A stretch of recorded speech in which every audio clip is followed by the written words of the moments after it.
নমস্কার বন্ধুরা, এক্সাম বন্ধু চ্যানেলে তোমাদের সবাইকে স্বাগত। আজকে আলোচনার বিষয় হলো মেজর পোর্টস ইন ইন্ডিয়া। দেখো, ভারতে টোটাল 13টি মেজর পোর্টস রয়েছে। এর মধ্যে পশ্চিম উপকূলে 6টি এবং পূর্ব উপকূলে 6টি বন্দর রয়েছে।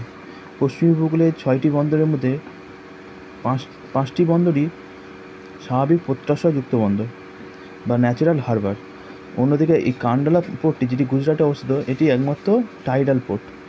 অপরদিকে পূর্ব উপকূলে অবস্থিত যে কটি বন্দর আছে, সবকটি বন্দরের মধ্যে কেবলমাত্র বিশাখাপত্তনম বন্দরটি, যেটি অন্ধ্রপ্রদেশে অবস্থিত, সেটি হচ্ছে স্বাভাবিক প্রত্যাশাযুক্ত বন্দর। এখানে ডলফিন নোজ নামক উচ্চভূমি রয়েছে।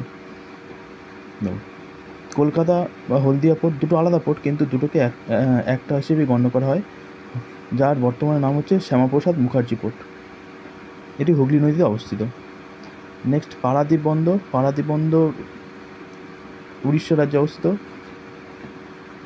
এন্নোর বা কামারাজা পোর্ট এবং চেন্নাই পোর্ট, এই দুটি বন্দরই তামিলনাড়ু রাজ্যে অবস্থিত। নেক্সট হচ্ছে দেখো তুতিকোরিন বা ভিও চিদাম্বরনাম পোর্ট পশ্চিম উপকূলে মধ্যে কোচিন, কেরালার কোচিন বন্দর এটি ভারতের বৃহত্তম বা শিপইয়ার্ড অর্থাৎ জাহাজ তৈরি কারখানা। নেক্সট, ম্যাঙ্গালুরু পোর্ট, এটি কর্ণাটক রাজ্যে অবস্থিত। মারমাগাঁও পোর্ট গোয়াতে অবস্থিত। এটার মাধ্যমে লৌহ আকরিক বিদেশে রপ্তানি করা হয়। নেক্সট, জওহরলাল নেহরু পোর্ট, যার আরেক নাম নবসেবা পোর্ট, এটি ভারতের বৃহত্তম কন্টেনার শিপ। নেক্সট, মুম্বাইও মহারাষ্ট্রে অবস্থিত।